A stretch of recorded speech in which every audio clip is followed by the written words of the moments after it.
Selamat datang kembali Sobat di Kontabilitas Channel. Pada sesi kali ini kita akan membahas mengenai menu-menu apa saja yang ada di dalam referensi Mendeley. Kita buka referensi Mendeley-nya. Di sini sebelumnya sudah ada referensi yang sudah digunakan ya. Kemudian kita masuk dulu yang pertama, hampir sama dengan yang ada di Mendeley desktop, hanya saja bedanya kalau kita klik di file ini, dia akan muncul pilihan seperti ini, ada keterbatasan ya. Menu pilihannya tidak selengkap ya yang ada di Mendeley desktop. Kemudian yang ada hanya export all, bibtext, endnote, kemudian rich ya.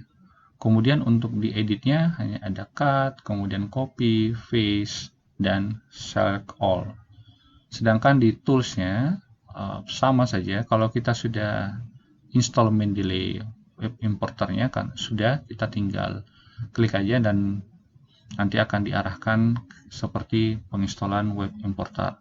Kemudian untuk install Mendeley Site for Microsoft Word-nya, kalau kita klik ini misalnya, nanti kita akan diarahkan ke browser, ke mendeley.com, kemudian nanti akan diminta untuk memasukkan email kita sebelum kita melakukan pendownloadan.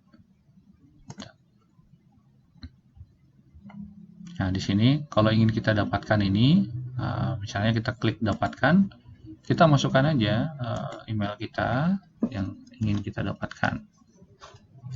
Jadi ini masih gratis ya, kita tidak tahu ke depannya bagaimana.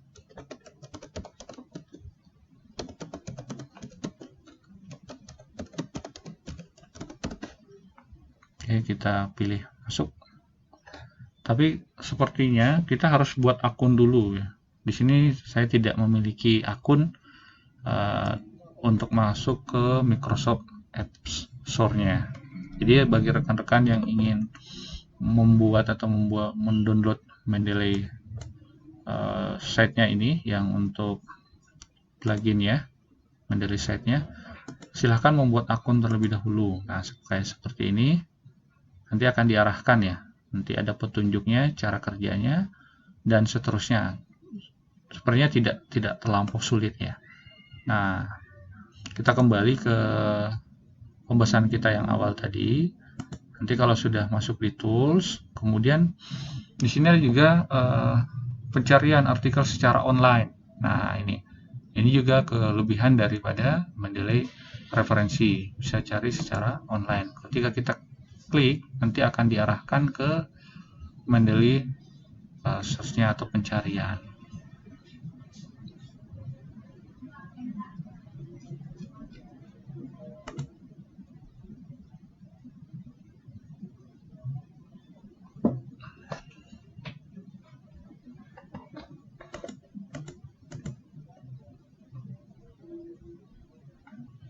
Oke, nanti tampilannya seperti ini, sama sebelumnya. Nanti tinggal kita cari aja, misalnya tentang COVID ya, and accounting. Kita tinggal cari aja.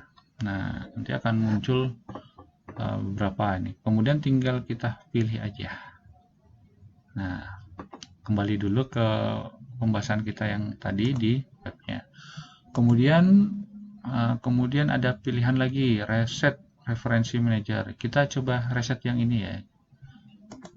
Oke, nanti akan ada pilihan seperti ini. Ketika kita reset,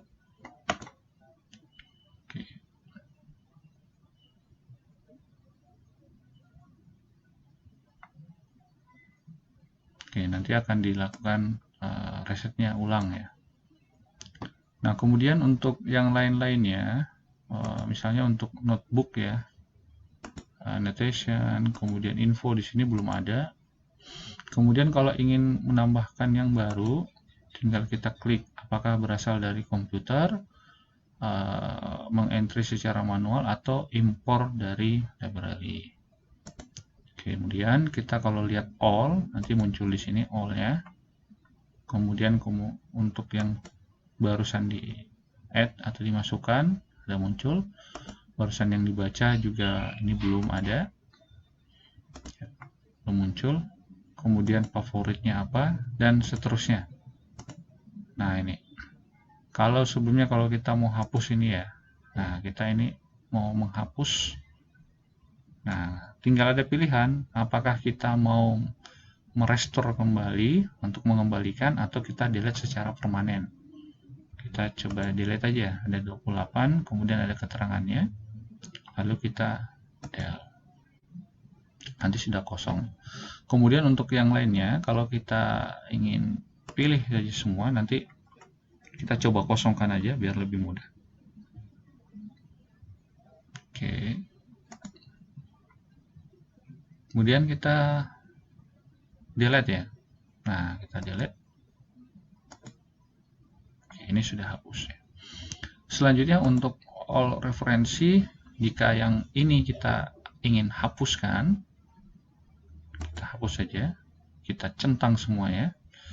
Lalu nanti ada keterangan ya, ada pemilihan ya, apakah di add ke di organizer, kemudian di markup apakah ini termasuk favorit atau tidak favorit, nanti dipilih saja, atau mau diekspor. Nah, itu pilihannya mau diekspor kemana. Karena tujuan kita ini maunya dihapus, kita pilih delete aja. Terus, kalau kita perhatikan di sini untuk Mendeley desktop ya, dan juga tampilannya dengan Mendeley referensi itu terdapat banyak perbedaan yang mencolok ya. Di sini kalau kita lihat lebih rinci perbedaan Mendeley desktop dengan Mendeley referensi, nah itu kalau instalasinya, kalau untuk Mendeley desktop kita mendownloadnya tetap melalui mendeley.com, tetapi kita perlu tambahkan itu ada download desktop. Sedangkan untuk referensi Mendeley, kita langsung aja masuk ke mendeley.com dan langsung diarahkan, karena memang ini adalah produk yang baru dikeluarkan oleh Mendeley. Dan kemudian untuk koneksi internet hanya pertama kali di loginkan, kita lakukan. Kemudian kita lakukan itu untuk login yang Mendeley referensi, setiap kali masuk ya, pertama kali masuk itu perlu dilakukan ke akun ya, perlu dilakukan login. Tapi ini pasti perlu pendalaman lebih lanjut ya. Kemudian untuk penyimpanan referensi bisa dalam bentuk offline, yakni tidak perlu terkoneksi, semuanya ada di desktop. Nanti kalau sudah online, nanti bisa disinkronisasikan di penyimpanan online-nya. Sedangkan kalau Mendeley referensi itu ada batasannya, semua karena penyimpanannya dari di cloud ya, secara online. Kota penyimpanan tidak terbatas asalkan tidak disinkronisasikan. Nah, dalam artian seperti ini, ketika dia disinkronkan, maka otomatis dia akan terkoneksi dengan web importer. Nah, itu pun ada batasannya. Di beberapa sumber kami menemukan bahwa ada 2 GB batasan untuk akun gratis. Dan sepertinya ini nanti akan kedepannya akan berbayar ya untuk Mendeley referensi jika sudah melebihi 2 GB. Untuk support Microsoft Office, kalau Mendeley desktop itu mulai 2010, 2013, 2016, 2019. Sedangkan untuk 365 belum mendukung. Kemudian untuk Mendeley referensi itu 2016, 2019, dan 365. Untuk pluginnya, kalau Mendeley desktop itu di add in-nya dari Mendeley desktopnya sendiri. Nah, sedangkan untuk Mendeley referensi itu harus dilakukan Mendeley site-nya. Ya, ada di website-nya sendiri. Nah, kemudian untuk editing author, maaf ini ada salah tulis nih.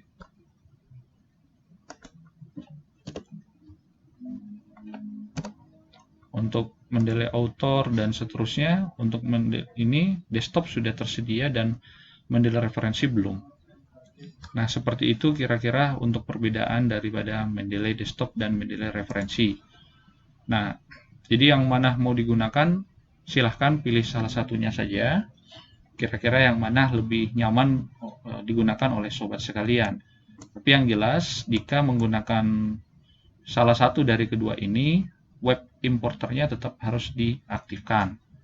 Nah, tetapi jika dia tidak diaktifkan atau tidak disinkronisasikan, maka di desktop ini bisa kapasitas penyimpanannya bisa tidak terbatas, seperti yang saya jelaskan sebelumnya.